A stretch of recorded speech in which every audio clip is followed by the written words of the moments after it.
delighted to say we can now welcome into our studio four-time Grand Slam champion, Kim Clijsters. Fantastic to have you with us. Thanks for having me. And just first of all, tell us, was this an event that you enjoyed playing? I know you were twice a semi-finalist here, but what are your memories when you come back to Wimbledon? I always enjoyed coming here. I think I was always very happy that the clay court season was over, and I really started to feel a lot better on grass. And it's such a beautiful place. When you arrive a few days before, the courts are beautiful, and just the vibe is different than any other tournament. So, and I still kind of feel that a little bit now. Yeah. Do you still feel the nerves when you come into a Grand Slam tournament like this? When you come back and visit it, does it still have that same sort of electricity about it? It's different than when you play. Obviously, the pressure is less now, but I'm helping Janina Wickmeyer a little bit. So I do still kind of try to get myself into focus when she has game day. So I try to kind of live it like I'm playing again as well. So. Yeah, absolutely. Now, of course, you're, as you say, taking that advisory role with Janina. So how different is it to sort of come back and try and help young players as a coach? And are you enjoying it? It's different, and I really enjoy it. I think she's such a hard worker and a pleasure to work with. Then that becomes easy. She's extremely hard worker, and that just makes it all worthwhile. And even leaving the kids at home for a few days, it's fun to help her out. What do you think she's been missing? Because she made the semi-finals of a Grand Slam a couple of years ago, and then suddenly I was expecting big things of her, but she seems to have everything. But what is it that you think you can bring to her game? I think it's to teach her a little bit how to stay calm, maybe under pressure situations. And I think over the last few months, even last year and a half or so, she's lost against a lot of players that she should beat, and that's kind of, I think, gotten into her head a little bit. So I think a match like today, beating Stozer, has been really good for her. For her mental state of mind, and she's a very good player. She hits the ball extremely hard. She's very fit, beautiful athlete, and so she just has to try to get that feeling back that she had a few years ago of to get that confidence back, and because if she plays with confidence like she did today, then she's a very tough player to beat. I know we've got some shots of her closing out the match against Sam Stosur, but just to explain to us, what's your advice to her about playing on this surface? Because it is such a specialised surface, isn't it? All the players have come off the clay courts. The movement is so completely different. In fact, everything about it's different.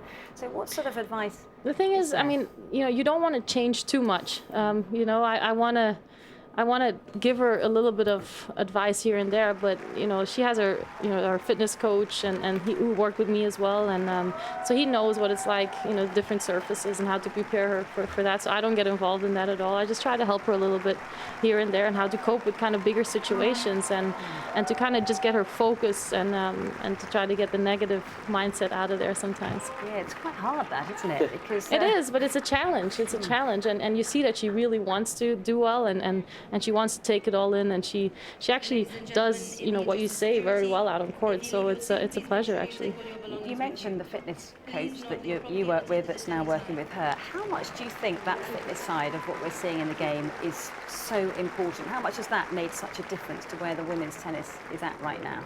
It is very important. I think first of all, to stay injury-free, I think you need to have a completely different fitness regimen than maybe 15 years ago.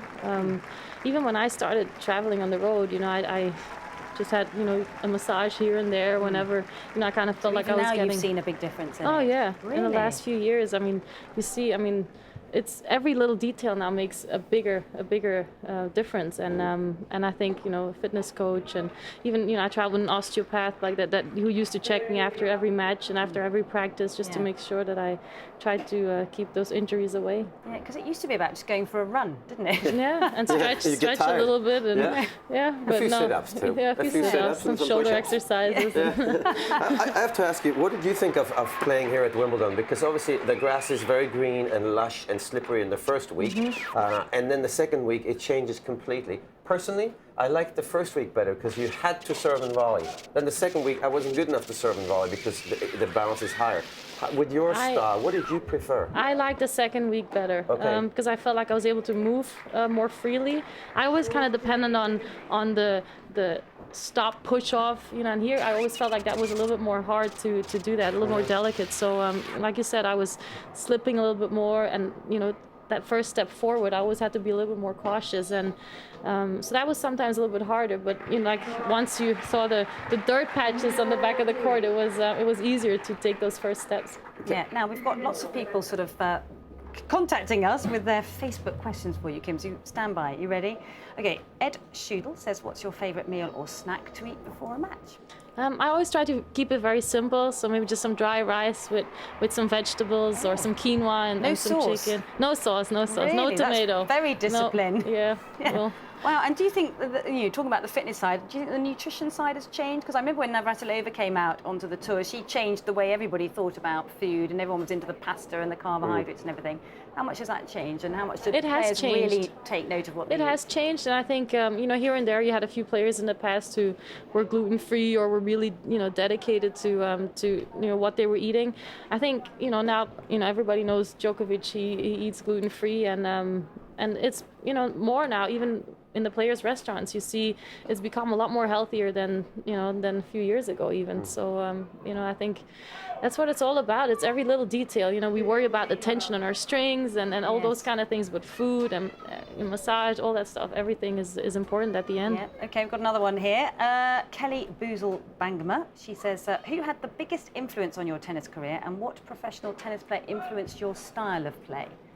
When I was younger, I always admired Steffi Graf for her footwork, and Monica Seles for her dedication, for her motivation out on court. So those two, a combination of those two, and who inspired me in my personal life was my dad for a long time, and then my coach Carl Maas, who coached me from when I was 12, and he's now in charge of our academy at home in Belgium. Yeah, so that's fantastic. So you've got an academy at home that you run as well. Oh, fantastic! And is that aimed at kids that want to go right to the top, or just for everybody? We start at 2.5, 3 years old. They can start if they want to, and then we have Janina, she's training at our center now, so a combination of that. I have a question. At what age are you trying to teach your students to slide on hard courts the way you did? Because can we blame you for that? I was never taught. Were you the first one? I just did it because I was so frustrated that players would hit the winners against me, so I just always threw myself. Can you still do the splits? I could, yeah. Can you? Yeah. I don't know if I can still get out, but I can still. But were you the first to slide on hard courts, do you think? Seriously? I don't know, maybe. Yeah. Maybe. I've never seen anyone before. I mean, there are other girls now who do it, like Kuznetsova did it for a while, and you see, I think Novak does it also, and there's a few players who do it now, but I had to answer a lot of questions at my press conference back in the days. Have you even considered doing it? What, the splits? Definitely not. No, sliding on hard courts, or the split. I mean, crazy. Definitely not. Yeah. We must let you go because we've kept up too much of your time. Before you go, just quickly tell us who's going to win the men's and the ladies. Oh boy. Maybe I'll come back after the first round and see how everybody's playing. Yeah, I want to see how Serena and Maria play, and I think somewhere those two. Between Serena and who? Serena and Maria. And Maria. And the men's? I want to see Andy retain the the see him repeat. I want to see him repeat, yeah.